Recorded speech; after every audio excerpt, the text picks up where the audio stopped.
voina chuan guitar lesson thar kan zir ho lenga voina kan zir ho le tur chu Joseph Zaihmingthangan minlo kai ngem ti hla sakha guitar Perhdan kan zir ho le don ni hela hi asakna ki a chuan b na la a mase aki kha me abahar sat do wangin kepo hi second fret a karon wango a hlani karon play milna chuan a in kan langa a hi chi thumin kan metang o a zo khan a thau mase a major 7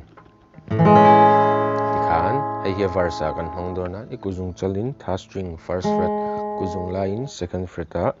fourth string kuzung u in second fret a vek second string fifth string atanga strum thak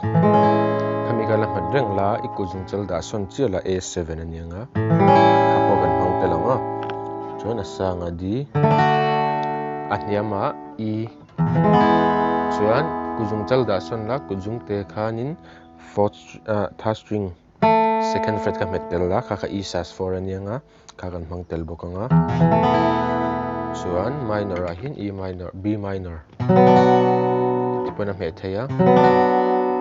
chuan f sharp minor tipona me theya tai bar kher lo khani kuzung chalin second fret a khan third string e metang o fourth fifth string atang strum thlang khang ke wa kan hmang o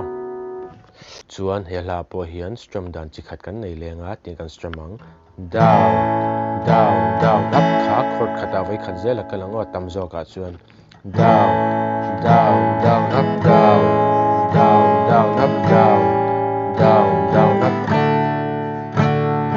chuan chorus ludona khan e sus4 e tikhana kalango